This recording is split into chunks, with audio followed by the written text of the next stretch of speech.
Hello, everybody. James here. Story time with Dutch Mantell, episode 30, whatever it is. 34, apparently. Dutch is here with me as ever. We'll do some plugs first very quickly. Then we're going to be answering an hour's worth of your questions that you sent in. At first, Dwayne The Rock Johnson, the People's Champion, that I wrote. Owen Hart, King of Pranks, What I Wrote. 2 fine tomes. Dutch has got 2 as well. The World According to Dutch. And don't have the other one. And Tales from a Dirt Road as well. All available from Amazon if you want them. They're unsigned. For me, you can't get them signed, but for Dutch, unsigned. Or if you want them signed, you can do questions. No, not quite. What's your email? I forgot it. No, Dirty Dutch Mantell with 2 L's at gmail.com. But let me tell all your listeners in the UK, what has happened to your postal system there? I swear, I shipped 2 books to UK last week. It was $42. That's more than the books. And they paid it. Did they pay it? Oh, yeah, they paid it, but I've been sending it over there for like 24, which is okay, I guess, because it's got to go a long way. But it was it's doubled on me. And I don't know why. COVID, apparently. I don't know. Canada's pretty expensive, too. Canada's from the States is like 24. And you just got to go up over the line a little bit. I don't know why it's so expensive. But that to UK is unbelievable. I was trying to look it up then, and I couldn't find an answer for you. It just blame COVID. Why not? It was expensive before COVID, though. Well, you would expect it to be more expensive anyway.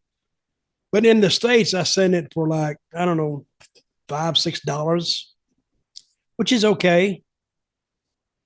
But $42? Damn.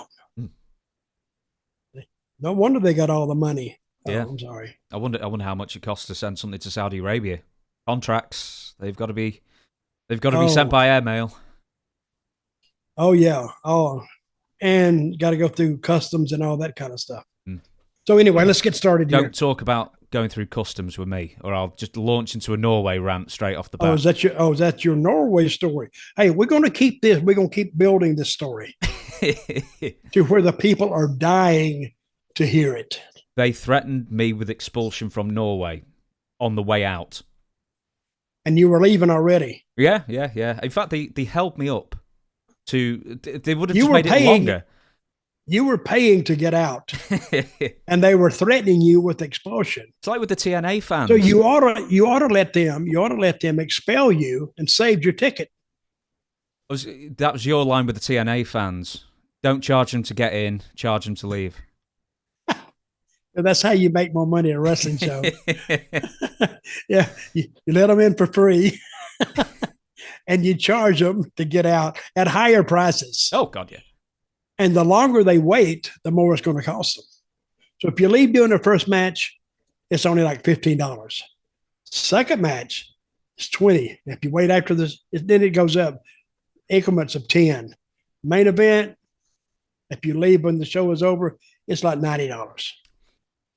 I've got so many TNA questions for you in upcoming episodes when we continue with the Jeff Jarrett podcast situation. Oh, there's so many of them. There's a great one that's going to be right at the end that I'm not even going to bring up now, but if you remind me at the end, I'll tell you what it is. But for now, we're going to be asking your questions, let me tell you, for an entire hour or so. And the first one is Ian. Oh, by the way, if you want to put a question in, questionsfordutch@gmail.com, and please put your name in it. And maybe where you're from. We would like to know where you're from as well. I mean, you don't have to give us like your favourite colour or, interest or anything, but those two will do. Anyway, Ian writes to us, originally JBL, Justin Hawk Bradshaw, he helpfully reminds us, was supposed to face The Undertaker at WrestleMania 12 with Dutch at ringside. But the match was postponed, but then the next night on Raw, the JBL Taker match was the main event. What were the reasons for that match not happening at WrestleMania 12? Who wrote this question? Ian, let me tell you something. A lot of times in the WWE, when I was there, you worked in the dark, which meant you didn't know, and you didn't know what was going on half the time. I have never heard until this letter, this email you wrote, that Bradshaw was supposed to face the Undertaker. Who did Undertaker face on WrestleMania 12? Diesel, Kevin Nash. I can't imagine because that was building for a while, I think. Yeah, I had never heard that before. And I'm saying working in the dark, they could have had maybe a thought about it, which I'm sure they did. But as far as it becoming an actual reality and hearing about it, I never heard about that at all. That's what I refer to as working in the dark, which is basically what most of the guys in WWE do anyway, except for the top guys. The top guys, they'll tell them what they're going to do. But in the position that that I and Bradshaw, that we were in, he didn't tell us much. Why weren't you at WrestleMania 12? Or were you? Were you there for the weekend and not on the show? I was there. Did I work? I'm trying to think. I think I was in a dark match there, maybe. WrestleMania 11, I was with the Bruise Brothers in a dark match. No, you were the opening match. Lex Luger, British Bulldog. That's 12. No, that was 11. That was in Stamford. That's 11. 12 was California. I don't think I was on that one. Right. That was when Shawn Michaels zip-lined into the ring. That's the one? Yeah, I don't think I was on that show. They did not even bring for the weekend. The story about Luger and Davey Boy and against the Blues, Jacob and Eli Blue. And I've written a story about this. They take us to a room on the day before WrestleMania, and you work out what you're going to do. So they said, we just need to get them over in about 8 minutes. Great. They went in this room, and you know when they come out of this room? About 3 hours later for an 8-minute match. So they keep going on and on and on and on. Now, I'm just the manager. I'm not the agent for it. I'm not nothing. So whatever they want to do is fine with me if the agent's fine with it. But they kept going back and forth, and they could not agree on coming up with something. They came up with something, and Lex looked at all of us, and he says, I don't think Lex would like that. I wanted to reach over and just open hand slap him. Like he's talking about Lex like a third party. Finally, it got late. Even the agent came back in twice. He said, what do you got, guys? Well, we don't have it yet. We don't have. Listen, I think fifth graders could come up with the finish a lot quicker than those guys did. Finally, I said, listen, let's do this. Why don't we get heat on, I forgot what it was. We'll get heat on Davey Boy. You just make the tag to Luger, come in, boom, to boom, to boom, to boom, full way. One goes out, bam, and then we go in there, stop him, shoot him in, small package. And they went, wow, that's good. And I went, son of a bitch. We could have done this 2 hours ago. You know, that finish was so simple. You could have put guys in the ring, experienced guys in the ring. They could have come up with a finish in the ring, not even having talked about it before. That's what we used to do. You know, that old saying, call it in the ring. You don't ever hear anybody say that anymore. Nobody says we'll call it in the ring because no, it's got to be called back here. And every move's got to be approved or whatever, except for AEW, I guess. But it's crazy. All the stuff that I think they put too much stuff in it. You know what I find wrong with modern day wrestling is announcers, especially Michael Cole and whoever. He's gotten better lately, but he's, and I know he's got a lot of stuff to promote, but sometimes you miss what's going on in the ring because he's promoting something else. And they talk,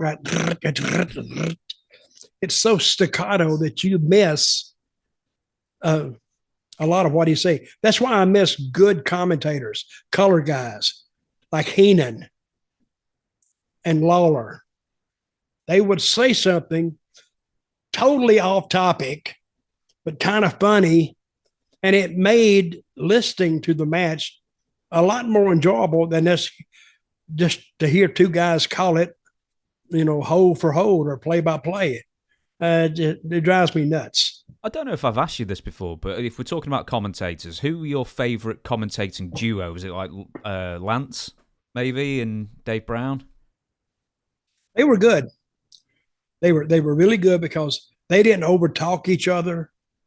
And for a little independent regional promotion, they were you understood what they said. You understood it. They would lay out match stipulations. They were good. I really liked. I always liked when Lawler was on commentary with JR. They were good. Lawler was good with Michael Cole too, and I did commentary with Bob Caudle at Smoky Mountain. That was enjoyable because I told Bob, I said, and we never talked over anything before we went out there. I said, Bob, just call the match and I'll fill in.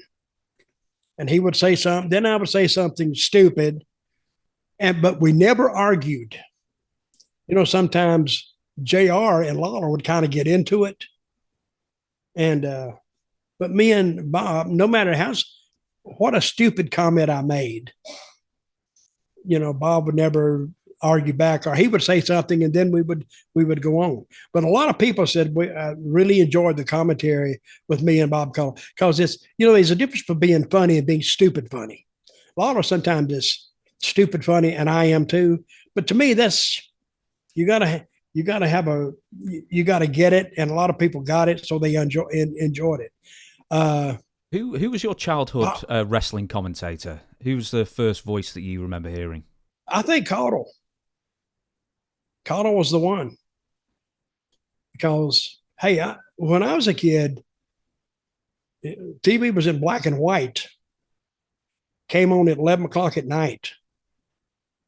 And it came on from, I grew up in the Carolina, so it was a Greenville, South Carolina TV station, Channel 4, and then Channel 13 out of Asheville, North Carolina. I'm from that corner of North Carolina, South Carolina, that kind of peaks in the corner, which is a very rough part of the state, I might add. But Bob Caudle was probably the one. He was from what we would call Charlotte back in the day. We didn't call it Mid-Atlantic, but it's the Mid-Atlantic. That's what people refer to it now, the Mid-Atlantic territory. So, and then Johnny Weaver was on there. I mean, this is going back years and years and years ago, before you were born. And hell, I was a kid.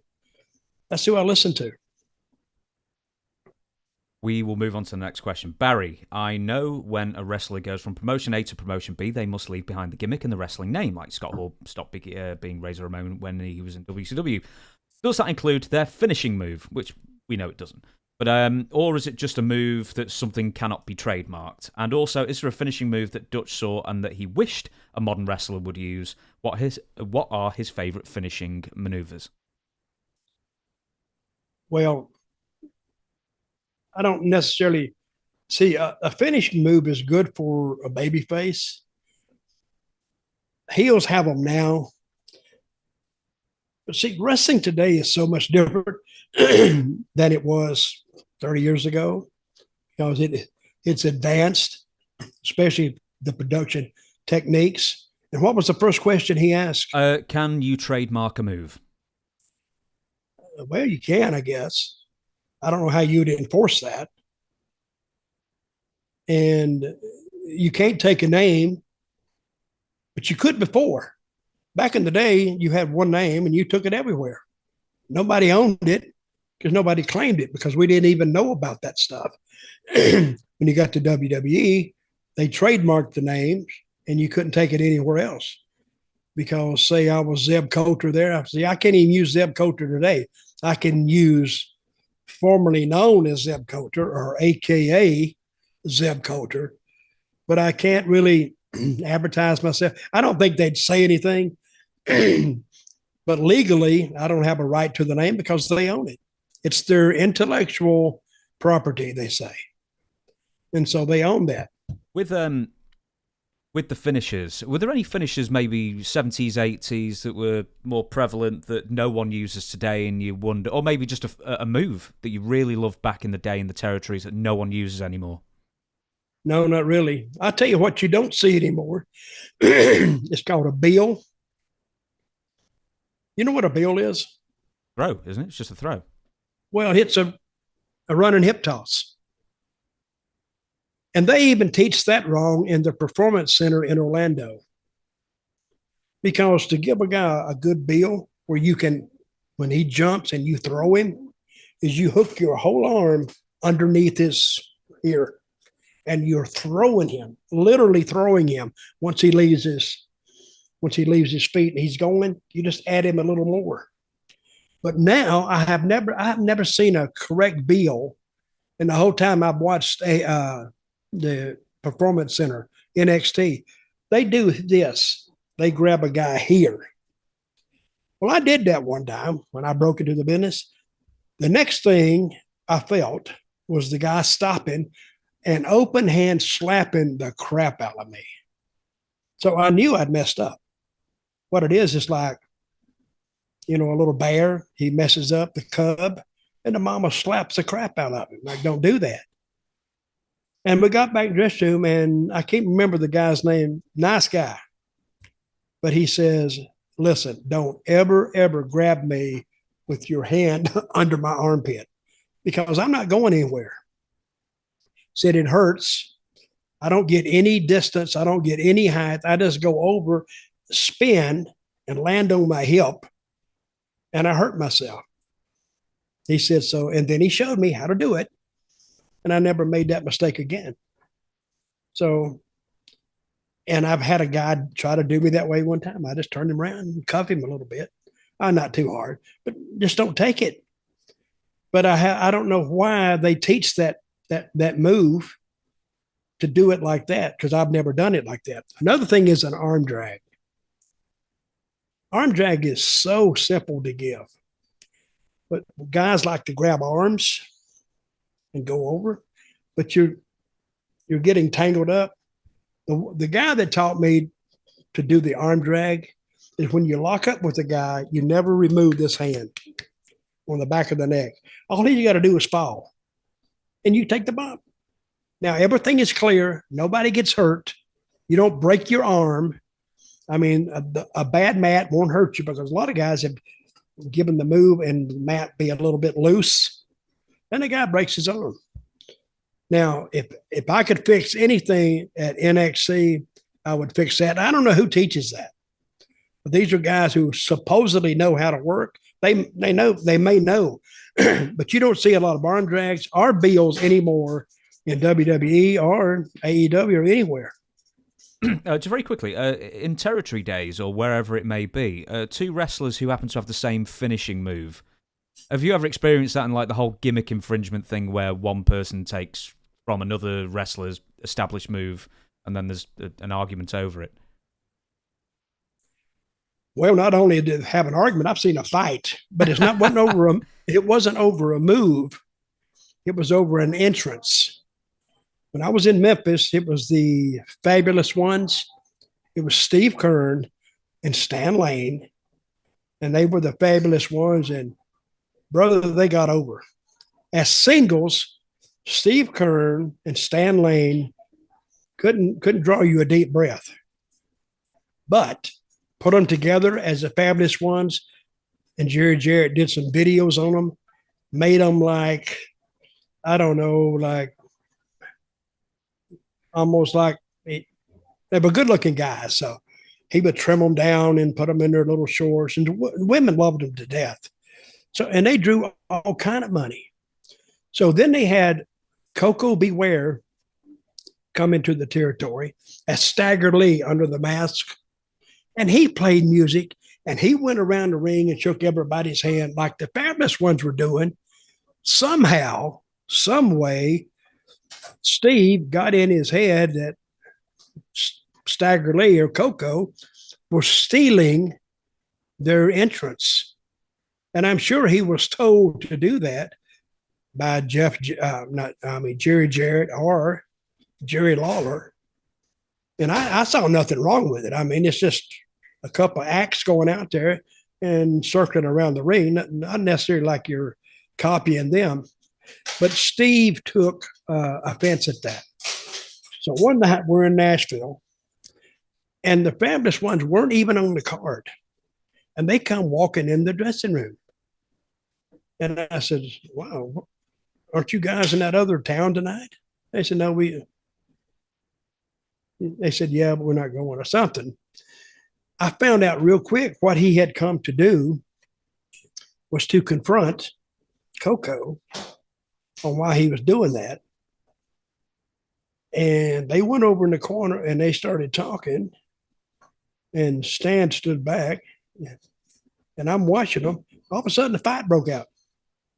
Brother, they were throwing down. And finally, I think Koko landed a few good shots. And I tried to break him up, and Ricky Morton grabbed me and said, no, let him go, because he wanted to see a fight, I guess. But you got to think, hey, these guys, they draw money in the territory, so I don't want them to hurt each other. So they can't work. So they finally stopped, and they cussed each other out, and then Steve left, and no more was ever said about it. Nothing. Even it got back to Jerry Jarrett that they had a fight in the dressing room, and nothing was done about it. It was just one of those things. If they had a discussion and they had a physical altercation, and I don't know, Koko didn't stop going around the ring, so I don't guess nothing was decided, and everything continued like it had before. But I have seen, not necessarily over a move, but just an entrance, because guys get very jealous over that. I can't remember who told me that story before. I don't know if it was Ricky Morton, it may have been Jacques Rougeau or someone like that. And they said that they've never seen... I believe the story was that Steve Keirn started the fight, or sucker punched Koko, basically. Does that sound right? Yeah, and Koko still won the fight. I don't necessarily say he won the fight, but he probably got, if it was on points, I'd say Koko he won the fight. Yeah. There's nothing like instigating a fight with someone with the back towards you and still losing. And I never brought it up to Steve or Stan. It wasn't any of my business. See, if it's a lot of things it's like in real life. If it doesn't concern you, stay out of it. So I stayed out of it. So Ricky told you that? I can't remember who it was. Possibly Ricky or possibly Jock, one of those two. We will move on, though, for now. And I'm going to ask this one. Darnell Middleton, I've seen you wrestle a lot way back in the day in Harlan, Kentucky at Kaywood High School with Robert Fuller, Jimmy Golden, etc. My question is, God rest his soul, why isn't Archie Goldie, the Mongolian Stomper, not in the Hall of Fame? WWE Hall of Fame, I'm presuming. Well, there's a lot of people that should be in the Hall of Fame, basically.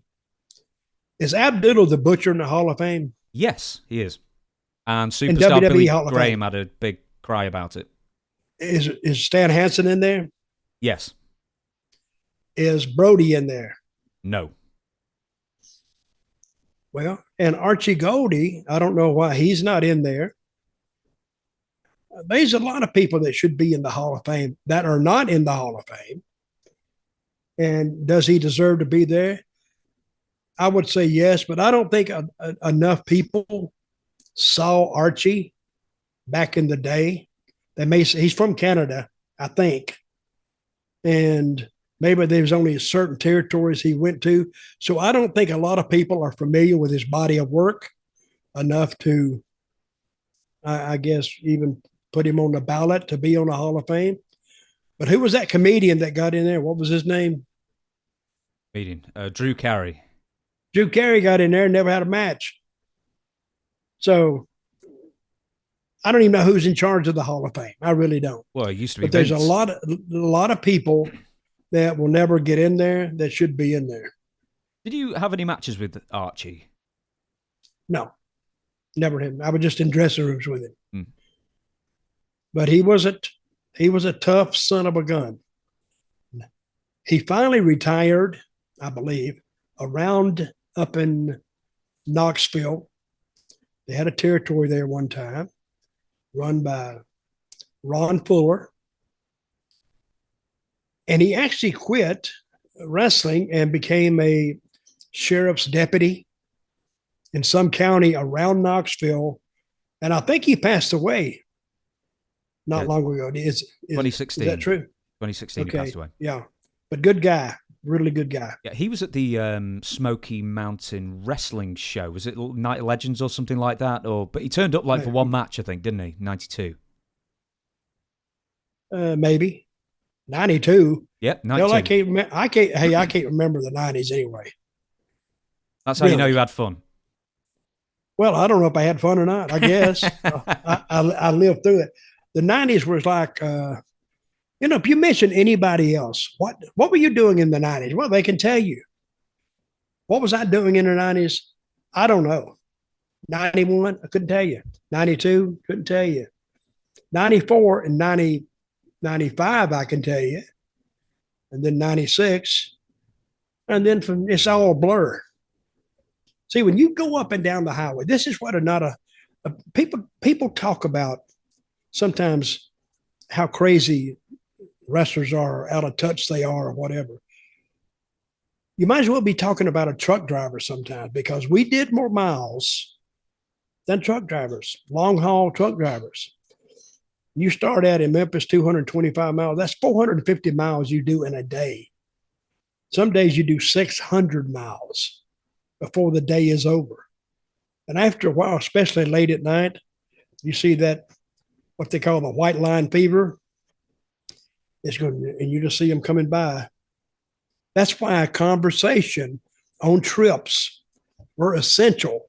That's why I learned so much, actually. Guys were talking to stay awake. Highway hypnosis, we call it here. Oh, it's crazy. It will, and it's a damn wonder that more of us weren't killed in accidents because of just going to sleep at the wheel. Anyway.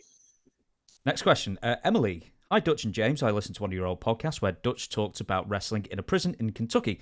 I'm from Kentucky, and I would like to know what are some of the craziest, scariest, or strangest experiences Dutch had in Kentucky. Thank you. I want to tell you this story, and it was up in, I don't remember the town, but what's her name? Emily. Emily, you'll know the town. It was either in Hazard or it was Harlan, Kentucky. I'm back watching the matches, and we came out of the dressing room, and this guy walked up to me, and he's looking at me. They have a thing there called the mountain stare, because some of those little towns were small, and when you go in them, they didn't have a lot of traffic coming through those towns because they were back in the hills and the hollers, and the roads were like this. They were just curvy. So to get to a town was quite a drive. It was quite an experience just to drive there because of the curves in the highway. So I'm standing there, and this guy walks up, and he's just standing there staring at me like this. And after a while, somebody's staring at you, go, well, what the hell's wrong with this guy? Then I went, you okay? And he went, yeah, man. And he just kept looking at me. I said, brother, what's the deal? What do you want? He said, I don't like the way you talking about my people. I went, what? Because it's coal mining country.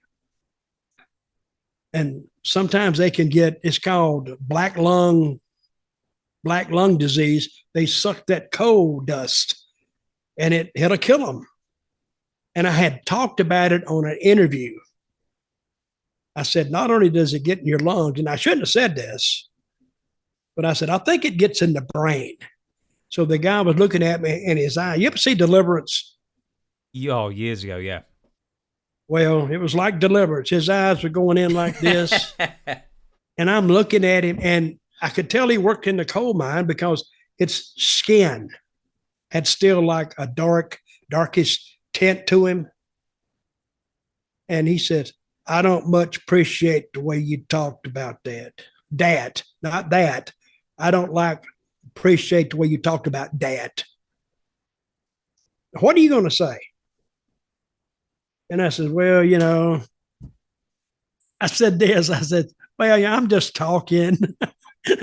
I didn't mean it. He said, yeah, you meant it. I could tell by the way you talked. I convinced him, and I did. And I finally said, brother, I got to go. So I went back in the dressing room, but I remembered how he looked and how he dressed. Because I'm coming out about 3 matches later, and I want to make sure this guy don't jump me. And you didn't, back in those days, you didn't worry so much about them like punching you. You worried about them sticking you with a knife. So I walked out there and I had eyes in the back of my head. I'm looking for damn Homer or Heathrow or whatever his name was, but he never come. We got through it. But he made me really feel, and he didn't really say anything. It was just his attitude and his demeanor when he said, I didn't much like the way you talked about Dad. And it's the way he said it. It was a chilling voice too. And I'm thinking about it now, chills. I'm getting chills because sometimes the way a person talks to you sets a tone, and he set a tone. So how big was he? It don't matter. I don't care how big he is. He wasn't that big. He's 5'9", 5'10", maybe 180 pounds or whatever. Don't matter. They used to go to, what town was it? Harlan, or this is the same town, Harlan or Hazard, and this was a different era. One guy got so carried away, he literally shot into the middle of the ring. Didn't hit anybody because he got mad because his baby faces weren't winning or they got cheated, or so he just fired the gun. True story. I don't know if they arrested him or see, back in those days, that was the law. The police were afraid of the people because they didn't just run into the houses. Oh, I'm going to arrest you. If they run in there, they might get shot. So they were actually they were more afraid of the people than the people were afraid of them. Let me say that, because it has its own law there. I mean, to move back in those mountains, way back in the day, the settlers, that was a tough way to live life. And life was tough. And I respect those people because to me, they're honest people. And that's where a lot of your moonshine, your liquor would come out of those hills up there. And you know why they made so much moonshine there? Because it's hard for the authorities to find it. They'd have to actually drive somewhere and see smoke coming up out of a bunch of trees. Then they'd have to tromp in there, and they called them stills, and they would make those stills and bring that and bring that moonshine whiskey out of there. What was the show about a famous show years ago? I don't know if you got it. It was about, I don't know. I'll think about it in a minute. Right, so a famous show I'm thinking of. Well, it was about mountain people and a cop, and Burt Reynolds he made a movie about it.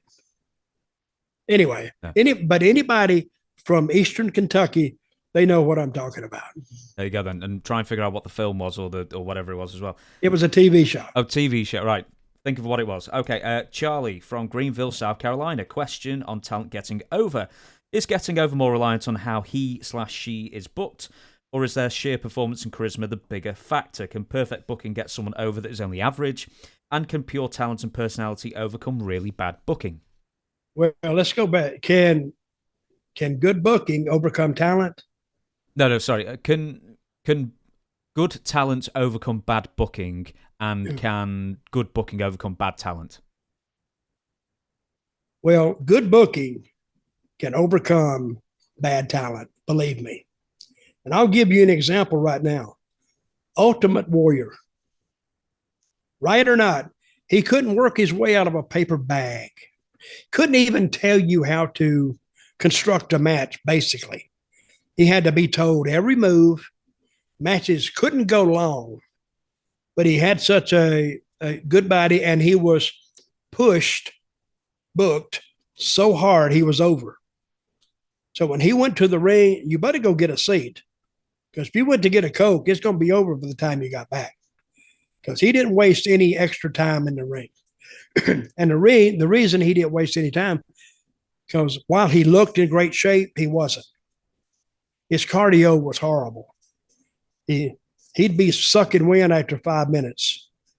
Even Hogan tells a story at WrestleMania, said he wanted to go home after 8 minutes. I heard Hogan tell this story the other day, and Hogan says, "No, brother, we're going to put more time in. Just rest a minute and we're coming back." And I've seen him blow up. You can see him blowing up, because all those bodybuilders were like that. They would blow up and they would be sucking wind. I mean, you didn't have to do a lot. Their cardio was bad. Another one, good booking, overcome talent, was actually Sting. Sting, he can't even tell you how he got over. Everything was manufactured for him. Even the crow angle. And the crow angle, he didn't come up with it. Scott Hall came up with it.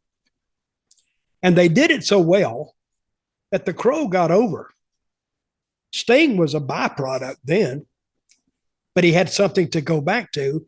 And when he would rappel from the ceiling, come down, place would go nuts. Because it was actually a really, really good thing to see, especially on a live show. And Scott Hall came up with it. And I would say that Sting, if he'd have come up with it, he had a pretty good mind, but he didn't. I'd like to say he did, but he didn't. So yes, good booking can overcome average talent. Let me say that. The other question was, can great talent overcome bad booking? Very, very doubtful. Because they don't book you right, you just go out there and you get beat. Here's another deal. Can Ricochet, I talked about him before. He's on SmackDown mostly. Probably one of the most flawless performers that I've ever seen. But can he draw you any money? No. Because he can't, and I've said this before, he can't talk. He can't connect. He's more of a show, just his match. And I don't think you could even do an angle with him. They try to do angles with him, but he just doesn't connect with he connects with the kids because he does such great moves. But by and large, the average wrestling fan, they don't connect to him. The average wrestling fan connects to story. Tell me a story, continue it, and then give me a payoff. It's like reading a book. It goes through this, and he goes through, a baby face fights and fights and fights, and then he fights the power, and then he fights the numbers, but at the end, when it's straight up, like a cage match or some kind of match that nobody else can interfere, he emerges victorious. Then you can sit back and have faith in the system. Otherwise, if you work a screw job there or something, they're gonna say, screw this. They're liable to do anything. I've got one for you. I'm not saying he was a great wrestler or great talker or anything like that, but he had the look and talking about me. Well, you had the ability as well as the look, Dutch, as we all know. Matt Morgan in TNA. You look at that guy just staring at him. He's a huge guy, good-looking guy, great body.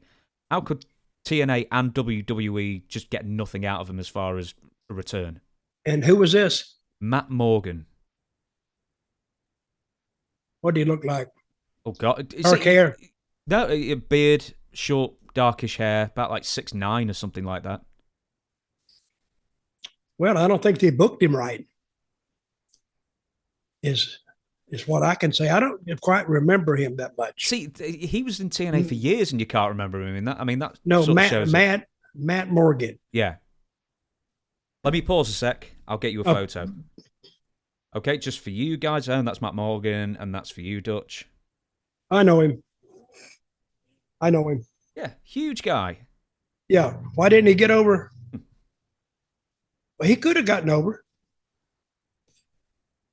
But again, a lot of it has to do with time of entry, the need of entry. He wasn't he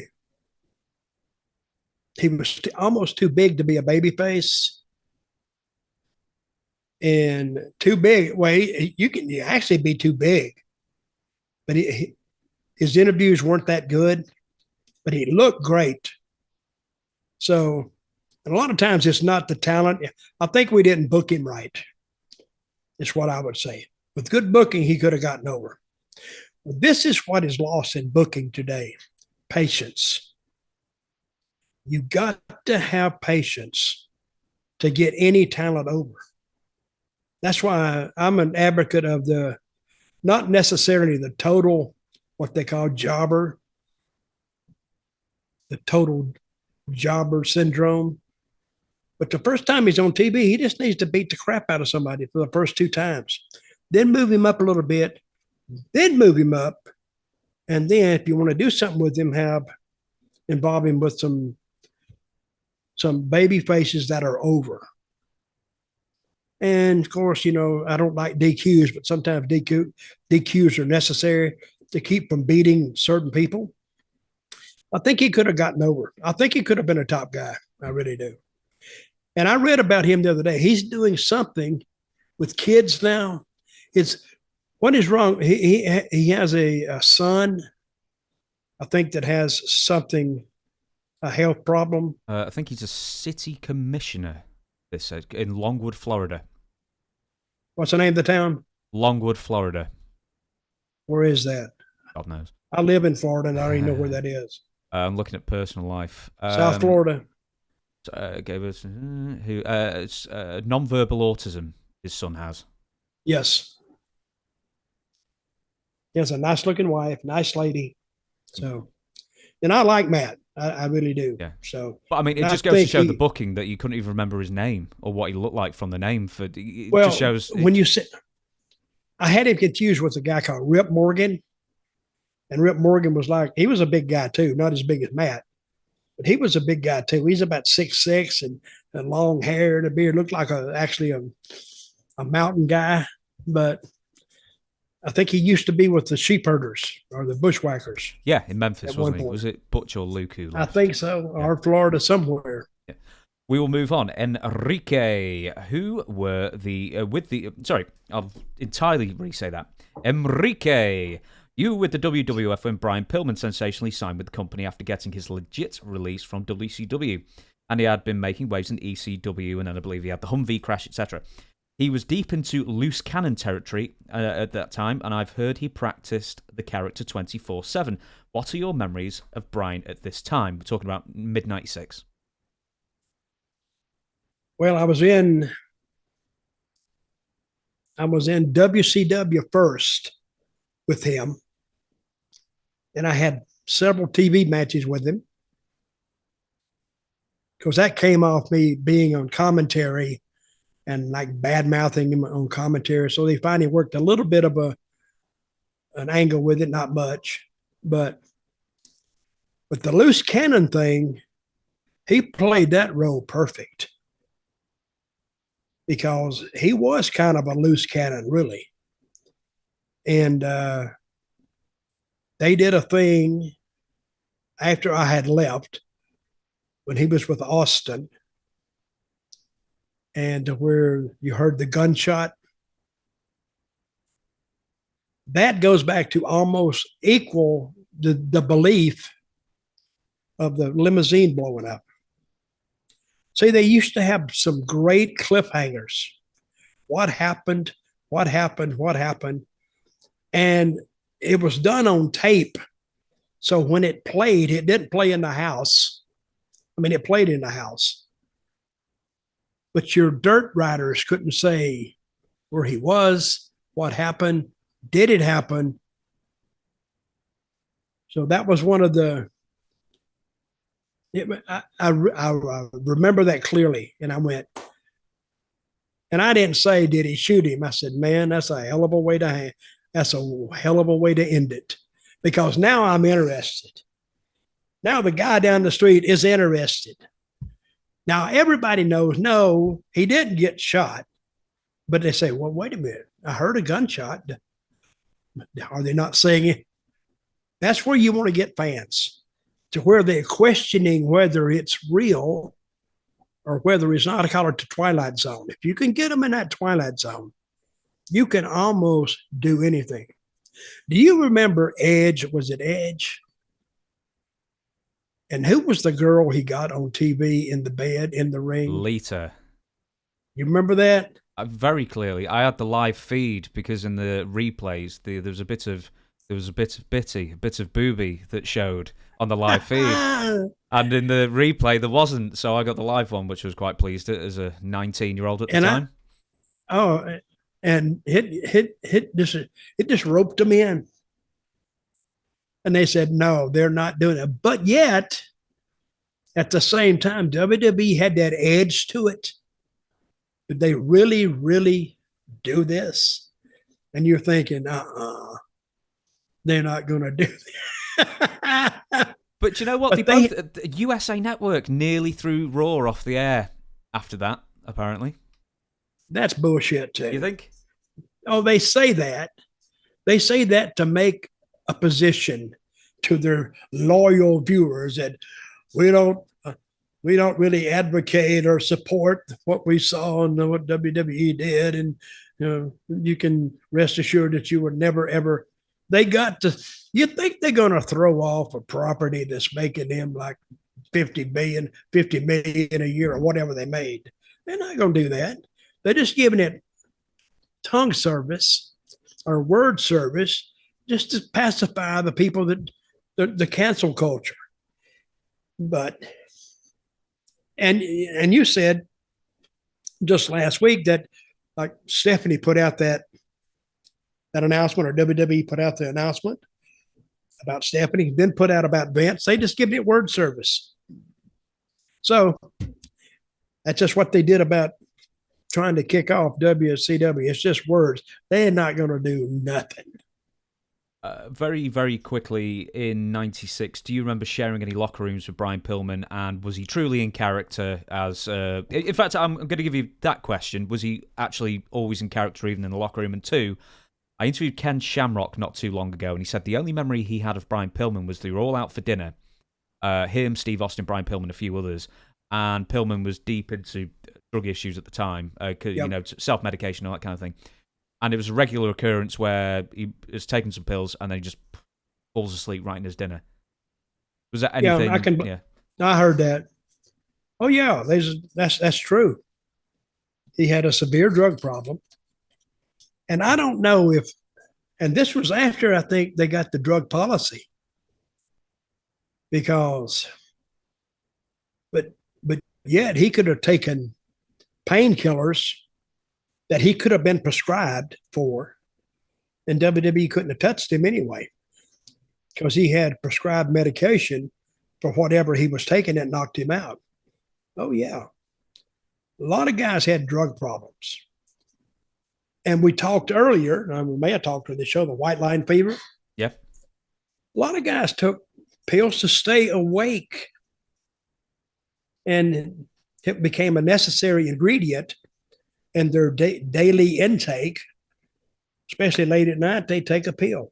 Truck drivers did it all the time to stay awake. That's why now the transportation system in the United States says that a truck driver can only drive like 6 hours a day, or maybe 8. Because when he hits 8 hours, he's got to pull over somewhere, either to a truck stop and sleep, because he can't do those, what they used to call from the East Coast, the LA turnarounds. They used to call them, that's what they would call the pills, the LA turnarounds. And the wrestlers got them. We knew what they were, and They could drive all the way to LA and back, which we didn't believe, but still it was a great name for it, the LA turnarounds. Yeah, a lot of guys had drug issues, and a lot of guys had pain because they, to get slammed and to get thrown off the top rope and to get elbows dropped over you, and your hip would go out or your knee or whatever. They had a lot of pain, so they would take pain medication, and not so much now because WWE and AEW, they have trainers and they have doctors. I've worked for every company I ever worked for up to WWE. They wasn't a trainer in the building. They wasn't a doctor in the building.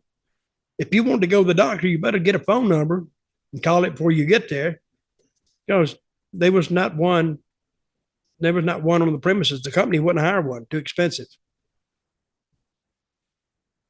We sorry, I didn't know if you were going to say anything else. Then we will move on. Chris P, do you have any memories of King Kong Bundy? Not a lot. He came to Memphis. He was one big guy, one huge guy, because Lawler would bring these guys in and he'd keep them around. They'd come in a short term, maybe 3 months. And all they came in for is to really work an angle with Lawler. And he'd get them over a little bit, or Jerry Jarrett would get them over a little bit. And then he'd feed them to Lawler.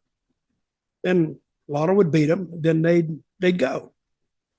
So a guy could call Jerry and say, Jerry, listen, can you use me about 2 or 3 months? And, a lot of bookers like to hear that, 2 or 3 months. That's not an obligation to book him for a year. Hell, almost a moron could book somebody for 3 months.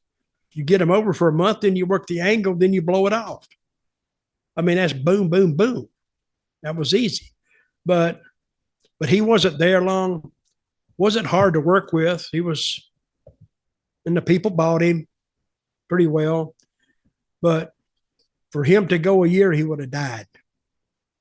I mean, the people would how many times can he just jump on somebody and pin them? We only had 14 guys anyway.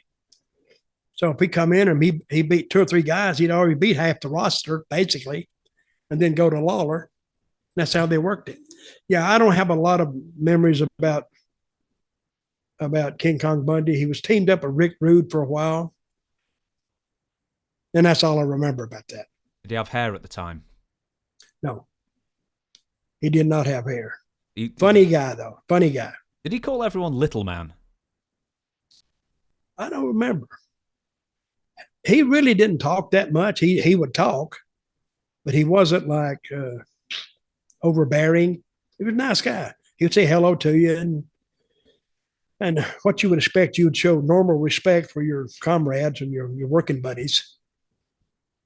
Gal Winston, do you have any thoughts or stories on former TNA jack of all trades, Jeremy Borash? Oh, Jeremy.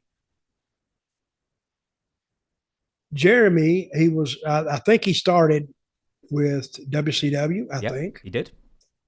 As a commentator. And he's got a pretty good voice. But he learned, he's smart. He learned video editing. And I don't know if he knew that before or not, but he was actually an excellent video content creator. You remember the match between AJ Styles and Undertaker, the graveyard match? Yeah. Well, he put that together. That was all Jeremy. And Jeremy, they just give it to him. He put it together, probably edited it too.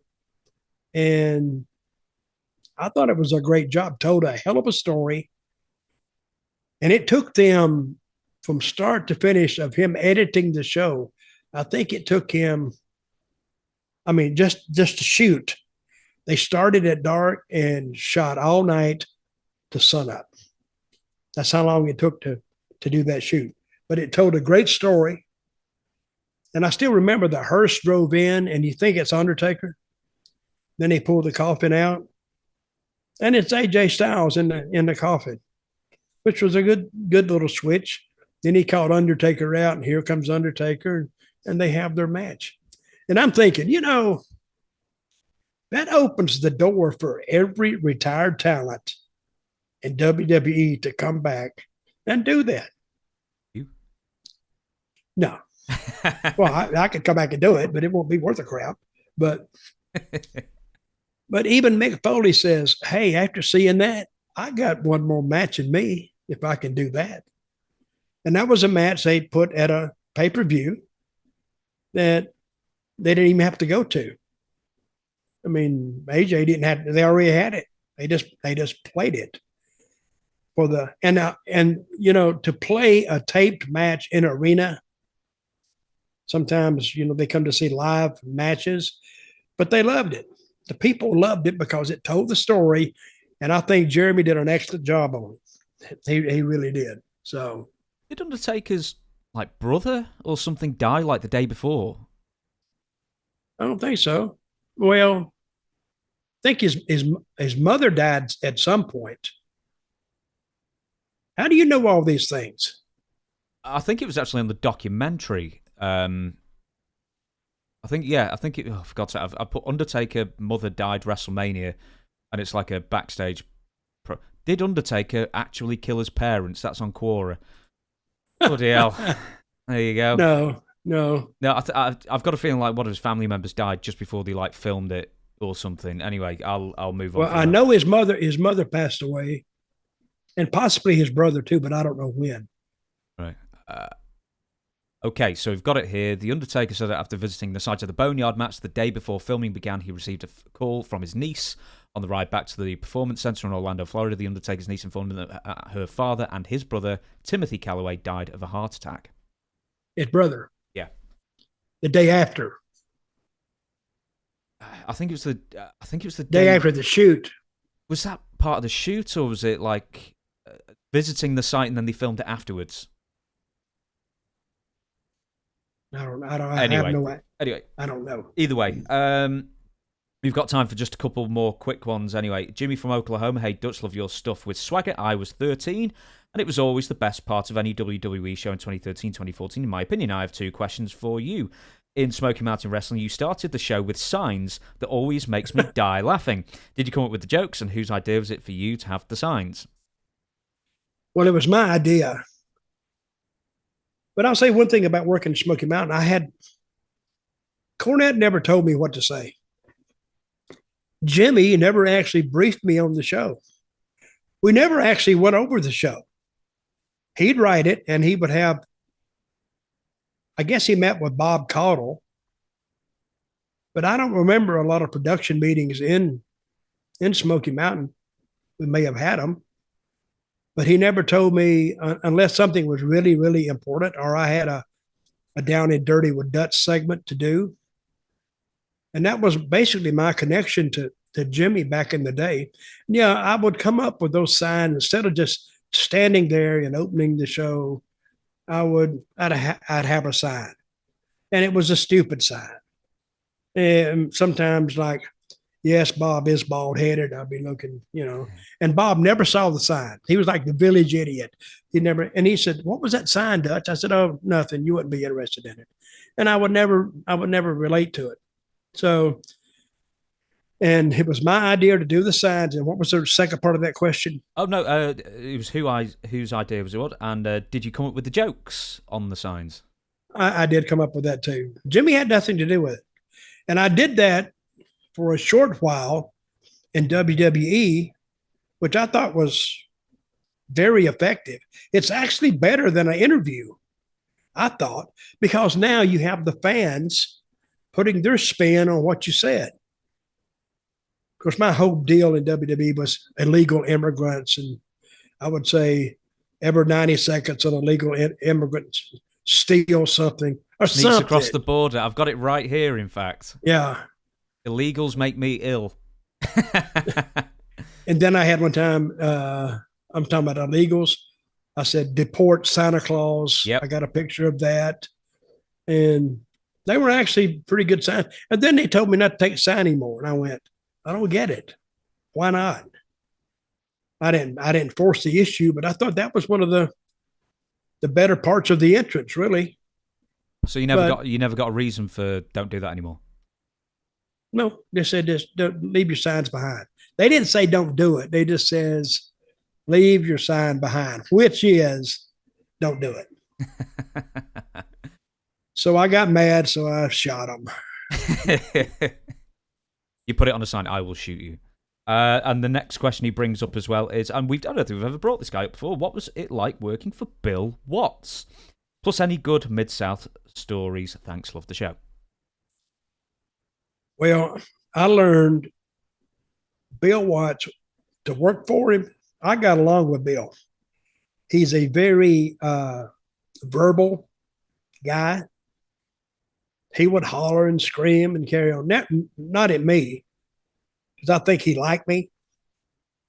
But working in Mid-South was brutal. I went down there, and I've heard these big houses and this, that, and the other.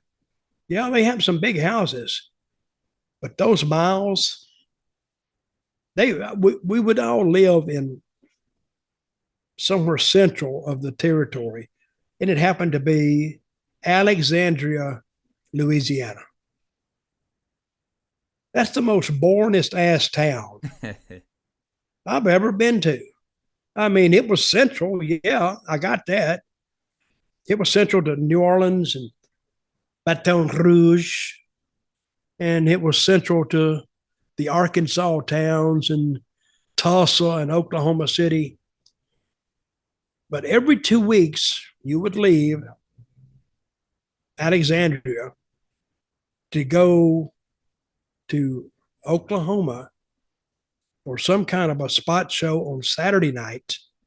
And then the next day, and it's a long way up there, it's like 350 miles. And the next day you had a double header. I think you started in Oklahoma City in the afternoon, and you didn't even get dressed. You used to stay in your wrestling clothes. You hopped in the car, you drove to Tulsa, then you had a show that night, then you drove back. Brutal. One night I was so sleepy, I swear to God, I saw a bunch of, I don't know what was in front of me. It was just a bunch of, my eyes were like this. I had driven like, I don't know, it felt like 10 hours. But I just slammed on the brakes and locked the car down. It's a good thing nobody was out there.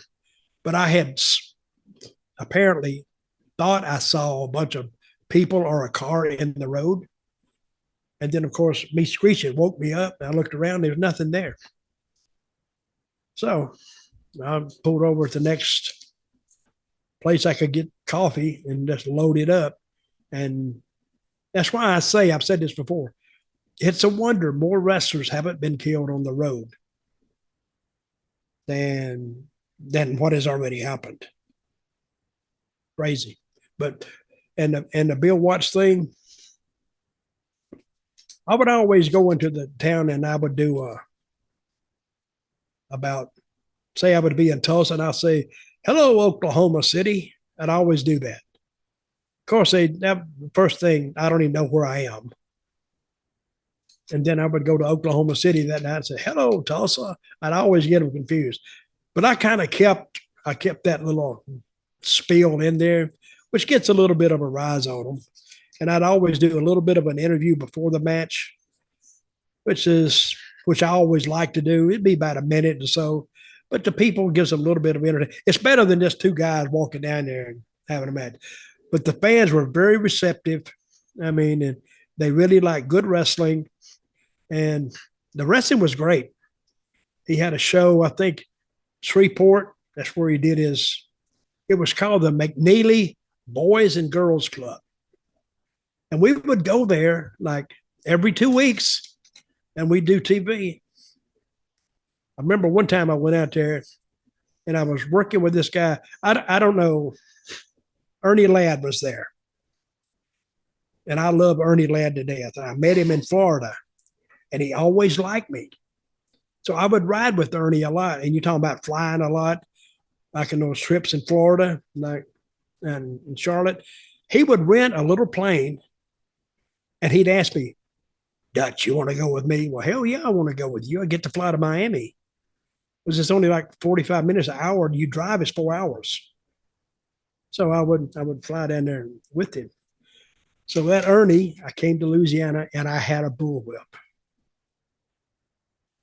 So what does a bullwhip mean down south? It means slavery days.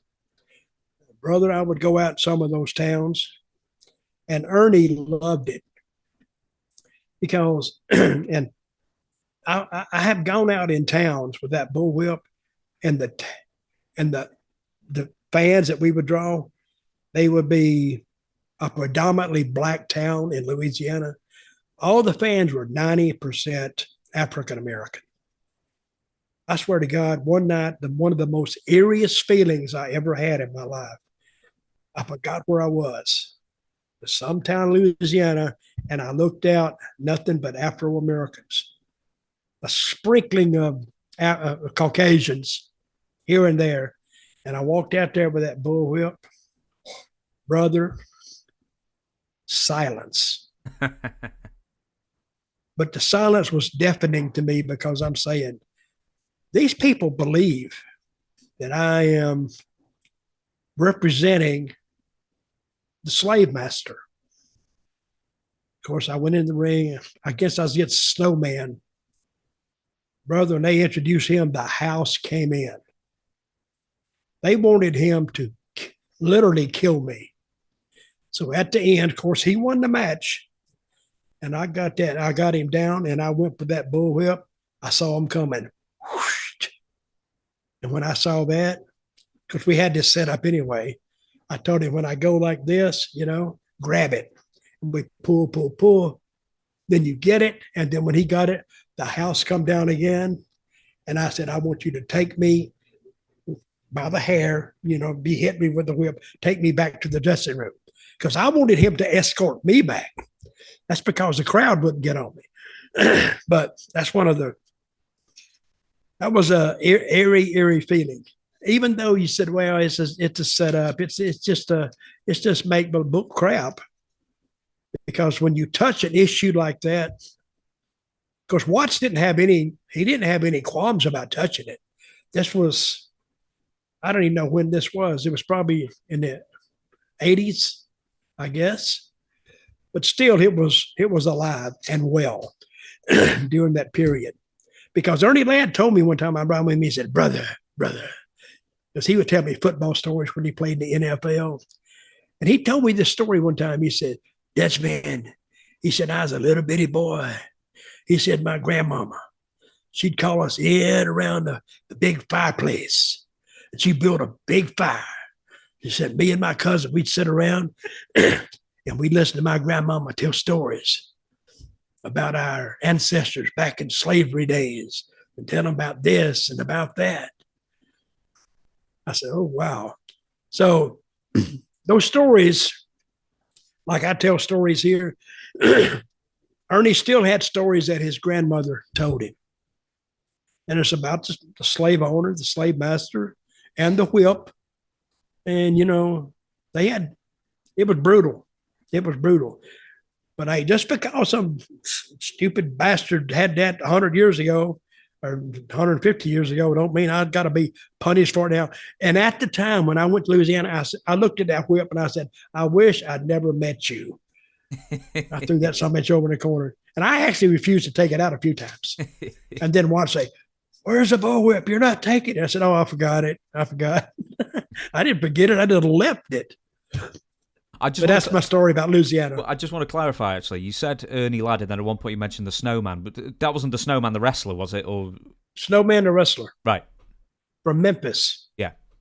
Which was, I had a match with him on TV one day because Watts, he loved that shit. I'm telling you, he'd put me against every Afro-American wrestler that came in. Butch Reed, the Snowman, whoever, George, whatever his name was. I was against them all, Skip Young, everybody. But went out there one time on TV. Eddie Gilbert was my manager. I don't know why. But I swear to God, the first match I got on Snowman, I think this is still on YouTube. And he was the shits at throwing punches. He hit me so hard, bam, cut my eye. Damn. So then I took over on him and I forgot what happened. But, I know. He made a big comeback on me, and Eddie Gilbert was supposed to slip me the chair. And Snowman took it away from me. Then I took it away from him. You know what receipt is, right? Well, for this, and I'm already doing my, I guess, I hit him so hard, his knees buckled. And down he went. Then he come up, and I took off. Boy, and I got back, and they said, "Oh, wow, boy, Snowman, y'all going to have a fight. You get back here. Oh, you made him mad now, blah, blah, blah, blah, blah." And I said, "Well, fuck him." I said, "Hell, he hit me, I hit him." And he come through the door, and first he come through like, God damn it, he's raising hell. Guess what the first thing he did? He come up to me and said, "Thank you, brother. Thank you, brother. Loved it. Loved it." He never said nothing about the chair shot, which I'm glad, because I was going to have to, my eye was, I don't know if you can still see it, but he kind of popped me a good one there. But Snowman, if you knew how to work with him, he was okay. But other than that, he was a little reckless. Very quickly, did Bill Watts ever fine you? No. I made sure when I left, too, I didn't leave an address so he couldn't find me again.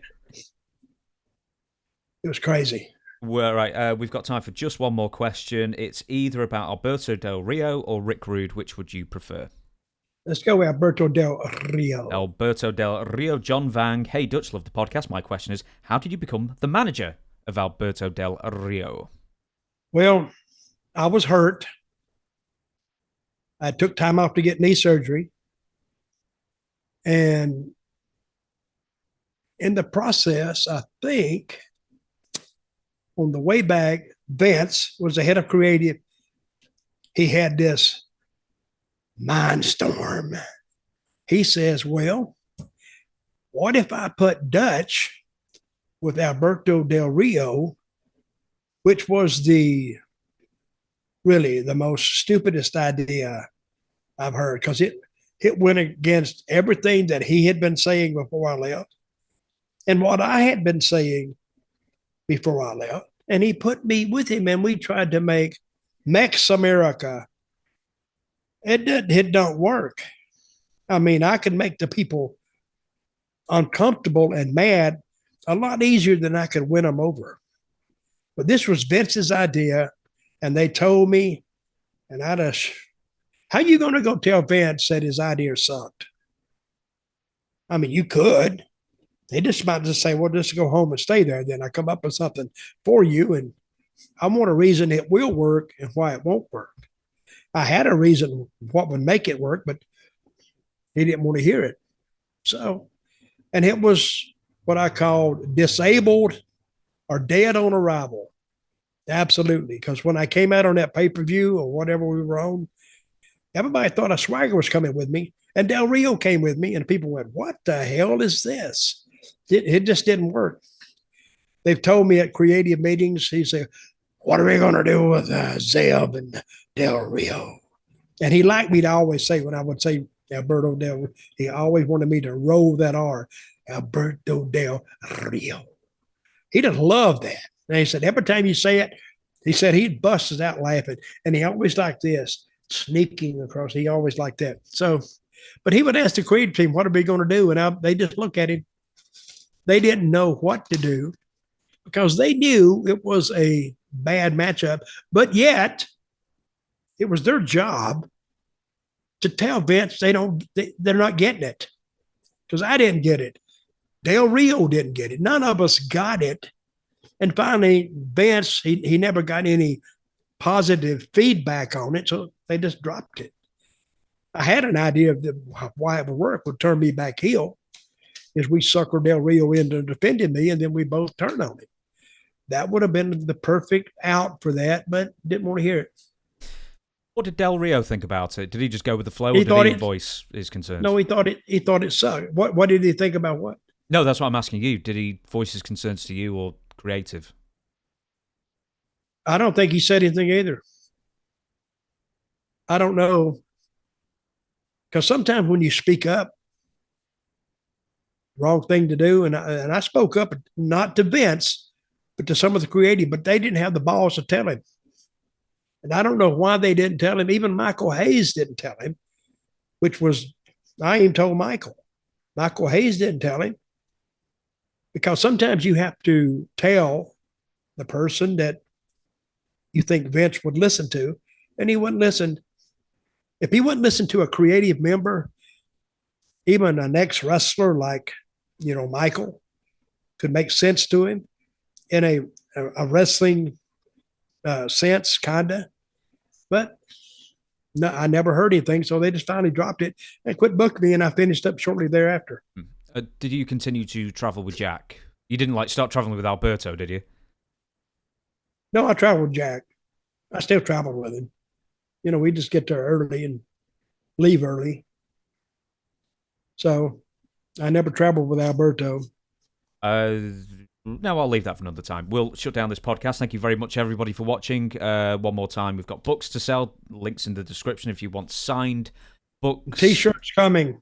T-shirts are coming as well. If you want signed books, go to dirtydutchmantell@gmail.com and make your request there. You'll get a price from the Dutchman himself. Is there anything else? I think that's it, is it? That's about it. Have we knocked everybody we can knock today? No. I was actually going to bring up Ricardo Rodriguez, but we'll save him for another day. But I thought he was great with Alberto as well.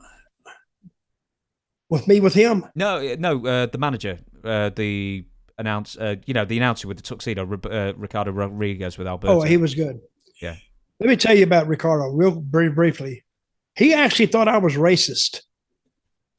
He actually thought that I didn't like Mexicans. I says, what are you, a mark or something? He went, no, man, it's just the way you say it. I went, what? Have you watched too much TV or what? But he actually, I think he bought the character. And when I'd go to South Texas on the border, I've told this story before, brother, those Mexicans down there were very, very aggressive toward me. I went out one time without the security because he'd been used to going out in like Indianapolis and Chicago. Nobody would say nothing. I went down there around El Paso. My God, they were coming over the rails at me. And, I don't know a lot of Spanish, but I could tell by the way they were talking. They were cussing me out and wanting to kill me.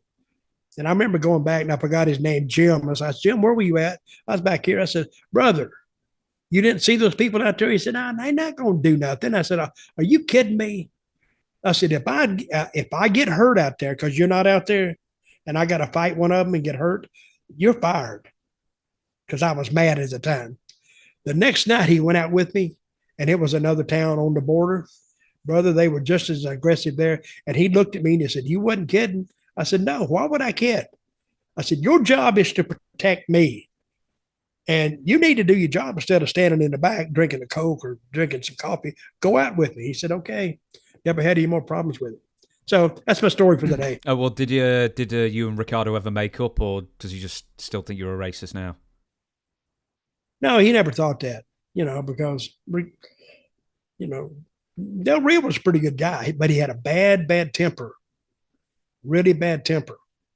And when he got to drinking, he went to a bar. I may have told this before too. Went to a bar. Somebody was hassling this woman. He said something. The German guy, or wherever he was, hit him with a bottle right here. And I don't know, they started fighting, but he showed up next day. He had a big black eye. I said, man, you need to. Well, I never gave him any advice. I don't think I should tell him you need to watch what happens in these bars. He should have known that. Or keep his left up. That would have helped. No, Del Rio was tough. He was really, really tough, and nobody messed with him.